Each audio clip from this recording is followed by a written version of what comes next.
Itu saja. Hello everybody, welcome again to our video devotion. Halo semuanya, kembali lagi kita bertemu di renungan online kita. And we are doing the 3 temptation of Jesus Christ. Dan kita membahas 3 pencobaan yang dialami Yesus Kristus. And the first one was about food.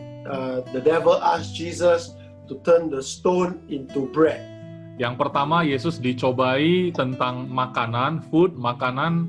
Yesus diminta untuk mengubah batu menjadi roti. And then the second one was about testing Jesus, testing the faith, testing God, asking Jesus to throw himself down, that the angels will carry Jesus. Sedangkan pencobaan kedua, dia mencobai Yesus dalam hal faith, yaitu iman, di mana dia diminta untuk menjatuhkan dirinya ke bawah, karena dikatakan bahwa malaikat-malaikat akan menatang dirinya di atas tangan malaikat. So in the second temptation, you find that the devil also quotes scripture. Dan di dalam pencobaan kedua kita juga melihat iblis juga mengutip lagi dari ayat-ayat. Right. So if you don't understand scripture and the devil come with you scripture, then we have a problem. Jadi kalau saudara tidak mengenal ayat-ayat firman Tuhan, kemudian iblis datang mencobai saudara dengan ayat-ayat juga, maka saudara bisa dalam masalah. So today we are going to look into the third temptation of Jesus Christ. Jadi hari ini kita mau masuk melihat bagaimana pencobaan ketiga yang dialami Yesus Kristus. So in verse 8, I'm going to read from verse 8 first, and then Pastor Iskandar will read in the Indonesian version.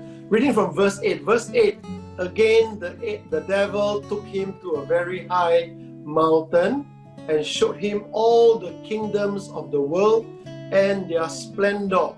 Verse 9, all this I will give you, he said, if you would bow down and worship me. Verse 10, Jesus said to him, away from me, Satan, for it is written, worship the Lord your God and serve him only. Verse 11, then the devil left him and angels came and attended him. Ayat 8 sampai ayat 11, dan iblis membawanya pula ke atas gunung yang sangat tinggi dan memperlihatkan kepadanya semua kerajaan dunia dengan kemegahannya, dan berkata kepadanya, semua itu akan kuberikan kepadamu jika engkau sujud menyembah aku. Maka berkatalah Yesus kepadanya, enyahlah iblis, sebab ada tertulis, engkau harus menyembah Tuhan Allahmu, dan hanya kepada Dia sajalah engkau berbakti. Lalu iblis meninggalkan dia, dan lihatlah, malaikat-malaikat datang melayani Yesus.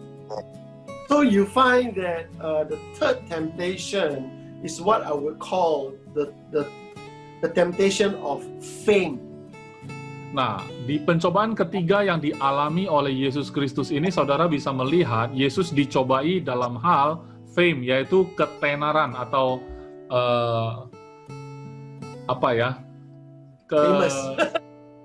terkenal ya, namanya dikenal, seperti itu. Alright, so it's like, Jesus came to save the world, so the devil doesn't know everything that Jesus will do, but he know that Jesus came to save the world. Nah, Yesus itu datang ke dunia untuk menyelamatkan dunia ini, tapi iblis tidak mengetahui semuanya apa yang bakal dilakukan oleh Yesus Kristus, tapi setidaknya dia tahu Yesus datang untuk menyelamatkan dunia. So the devil, what the devil did was that, knowing that was the objective of Jesus, he was offering Jesus a shortcut to have fame, to become the ruler, but on one condition, he must worship the devil. Karena iblis ini mengetahui maksud dan tujuan Yesus datang ke atas bumi ini adalah untuk dunia ini, menyelamatkan dunia ini. Oleh sebab itu, iblis menawarkan satu jalan pintas agar dia bisa segera menjadi terkenal di kerajaan dunia dan kemegahannya. Tetapi dengan satu syarat, yaitu Yesus harus menyembah dia. Iblis mengatakan demikian. So the thing is this, in life we may even know what God has intended for us. Sebenarnya seperti kita juga dalam hidup ini, sebenarnya kita tahu apa yang Tuhan mau kerjakan di dalam hidup kita. I mean, if you look into the Bible, we see that every time God give us a vision, the devil will come to give us a distraction. Maksud saya adalah kalau saudara melihat ke dalam firman Tuhan, Alkitab, saudara menemukan di sana kalau ada orang yang dipanggil Tuhan untuk melakukan satu tugas, maka akan datang iblis itu untuk mengacaukan pemberian tugas dari Tuhan tersebut. In the English, maybe I do not know how in the Bahasa, but in the English, it's very nice, it's very beautiful. God give us a vision, the devil give us a division. Oke, kalau dalam bahasa Inggris ada katanya begitu gampang diingat, yaitu gini, kalau Tuhan memberikan visi, maka iblis akan membuat itu menjadi pemisahan. Jadi Tuhan memberi vision, iblis menyebabkan division, jadi membuyarkan itu semua. And the way he presented to Jesus was, hey, you don't have to go through what God intended. You don't have to go through that. I can give you an easier way. Jadi sebenarnya kedengarannya itu sangat indah karena dia seperti mengatakan pada Yesus, sebenarnya untuk mencapai tujuanmu itu tidak harus susah payah. Saya menawarkan jalan pintas saja, langsung kamu terkenal dan disembah gitu. Dia memberikan jalan yang lebih mudah kedengarannya. But every time you take the devil's way of the shortcut or the easier way, in the end you become a slave to the devil. Tapi kalau saudara menerima tawaran dari iblis itu, merasa itu adalah jalan pintas, lebih mudah, tapi kalau saudara ambil jalan itu selalu berakhir dengan kita menjadi budaknya iblis itu justru. And how does this help us in our daily walk, in our current situation? Nah, bagaimanakah kebenaran ini bisa menolong kita dalam keadaan kenyataan hidup kita yang sekarang ini? Many a times we hear people say, God, if this is your way, this is your will, make everything smooth for me. Seringkali kita mengatakan demikian pada Tuhan. Tuhan, kalau ini adalah kehendak-Mu, ini adalah jalan yang Engkau berikan bagiku, maka jadikanlah jalan ini menjadi mulus bagiku. Most of the time, it may be so if you're just starting. That means it may be so when you are a baby Christian and you're just starting. God, make the way easy for you. Memang ini sebenarnya tidak salah dan seringkali terjadi seperti ini kalau kita terutama ya pada saat kita awal-awal percaya pada Tuhan, jadi masih baru permulaan, kelihatannya memang benar demikianlah yang terjadi. But as a Christian, as a believer of Jesus Christ, as you mature, please don't think that all the way will be so straightforward. Most of the time, the devil will come and block you. Tapi kalau sudah berjalan sekian lama kita menjadi orang percaya, yang percaya pada Yesus Kristus, dan kita semakin dewasa, maka kita perlu memahami bahwa tidak harus selamanya seperti itu. Mungkin tidak selamanya semuanya berjalan secara mulus ya. And if the things that come, if you think that this is what God has given you, and everything is so beautiful, and it may look like the vision, but it's actually a division. Jadi seringkali kalau kita merasa ya kalau segalanya berjalan mulus, seolah-olah itu adalah visi tadi yang diberikan Tuhan, vision yang diberikan Tuhan, tapi ujung-ujungnya mengarah kepada division atau pemecahan tadi itu. Or maybe a better word, instead of division is diversion, to divert you away from the original path. Mungkin kalau tidak mau pakai kata division atau pemecahan tadi itu, bukannya menjalankan visi dari Tuhan, malah kita sudah teralihkan. Jadi diversion itu adalah kita teralihkan arahnya, tidak lagi mengikuti apa yang Tuhan berikan visinya kepada kita, tapi kita teralihkan ke arah yang berbeda. So these three things, these three temptations are very important for every believer. Jadi 3 pencobaan yang dialami Yesus ini sangat penting untuk kita orang percaya pada saat ini. Number 1, he will always challenge you about your daily living. your food. Do I have enough food for the family? Especially when economic situation is bad, you may worry about your finances, how to look after your family. Jadi yang pertama kita dicobai melalui makanan, food, yang berbicara tentang kehidupan kita sehari-hari. Apakah tersedia kebutuhan yang cukup untuk kita pakai sehari-hari? Apakah ekonomi kita mapan untuk memenuhi kebutuhan keluarga kita? And then number 2 is about faith. You may look as if this is a risky thing, but you say, I have the faith of God. I have God on my side. And then you launch out without actually going to God. Kemudian di pencobaan kedua kita melihat kita dicobai secara iman, yaitu faith ya. Kita selalu berpikir kalau ada satu hal yang berbahaya kita sudah tahu, tapi kita pikir itu adalah langkah iman kita untuk mengambil risiko tersebut. Akhirnya kita masuk ke dalam masalah-masalah. The way to look at the difference is very simple.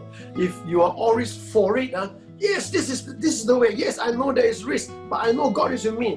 Most of the time, God is with you, but God may not be the one appointing that thing for you. Jadi mungkin untuk saat kita berapi-api seperti itu, kita menganggap ini benar-benar dari Tuhan, kita semangat sekali, kita udah tahu ada resiko, tapi kita menganggap inilah langkah imanku.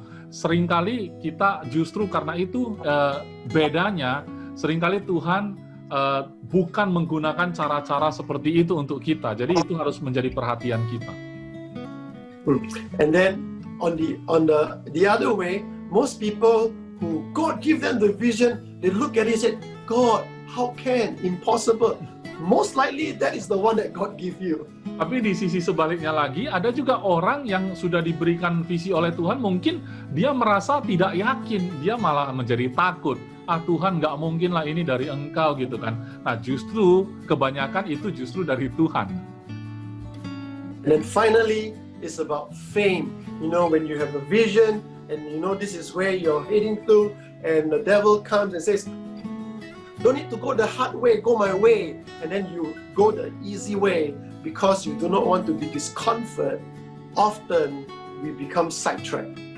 Jadi yang ketiga adalah kita belajar bagaimana dicobai. Yesus dicobai juga dalam hal ketenaran atau keterkenalan diri ya. Iblis seringkali menawarkan jalan pintas untuk kita. Jadi daripada Tuhan memberikan visi kepada kita seringkali dicobai sehingga kita cenderung terpecahkan perhatian kita atau teralihkan arahnya, bukan lagi melakukan apa yang Tuhan berikan untuk kita lakukan. So you look at the way the end result. The reason why I read verse 11 is that when you stand on the word of God, Jesus said 3 times, it is written, it is written, it is written. Verse 11 says, when he finished it, the devil left and God's angel came. Sampai sebelum ayat 11, kita melihat bagaimana Yesus memberi jawaban atas cobaan-cobaan yang dilempar oleh iblis. Dia mengatakan ada tertulis sampai 3 kali. Kemudian di ayat ke-11 dikatakan bahwa iblis meninggalkan dia, kemudian malaikat-malaikat datang melayani Yesus. My beloved friends, as you listen to this, I encourage you, please get into the Word of God, because the Word of God hold you when times are difficult. Saudara terkasih, saya harap setelah mendengarkan renungan ini, saudara benar-benar senang untuk mulai belajar firman Tuhan, sehingga firman Tuhan itu sendirilah yang akan menjadikan diri saudara berani melakukan, menjalani kehidupan Anda. So in the end, I just want to say this, don't worry about food, don't worry about faith, don't worry about fame, just follow Jesus. Akhirnya saya ingin memberikan nasihat supaya saudara jangan khawatir tentang makanan, jangan khawatir tentang iman saudara, jangan khawatir tentang ketenaran dalam hidup saudara, tetapi ikutlah Yesus Kristus.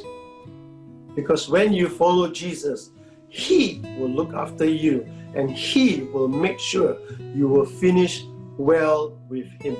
Karena kalau saudara mengikuti Yesus Kristus, maka dialah yang akan menjaga saudara, dan pada akhirnya dia yang memastikan segala sesuatunya itu terjadi berdasarkan kehendak dia sendiri. You know, verse 11 say this, the devil left and the angels came. We have even a better deal than Jesus. When Jesus resurrected and ascended to heaven, he didn't send angels to us. He sent the Holy Spirit to us. Saudara bisa lihat di ayat 11 ini, sebenarnya kita mendapatkan hal yang lebih baik lagi daripada yang Yesus alami, di mana waktu iblis meninggalkan Yesus, malaikat-malaikat yang datang melayani Yesus. Tapi pada saat Yesus sudah naik ke atas ke surga, saudara tahu apa yang diutus untuk melayani kita hari ini? Bukan malaikat, tapi Roh Kudusnya sendiri yang Dia berikan bagi kita. So thank you for watching this video. We pray that it encourages you not to be worried about your food, not to be fearful, but to be of faith, and do not worry about fame. Jesus will see you through. Dan saya mengucapkan terima kasih saudara sudah menyaksikan renungan ini. Saya berharap saudara benar-benar tidak khawatir tentang makanan saudara. Saudara juga tidak khawatir atau dalam ketakutan, tapi saudara tegak dalam iman saudara, juga saudara tidak khawatir tentang ketenaran yang ada dalam hidup saudara, tapi biarlah Dia yang menjaga saudara. God bless you. Jesus love you. Thank you for watching. Tuhan memberkatimu, Yesus mengasihimu, dan terima kasih sudah menyaksikan.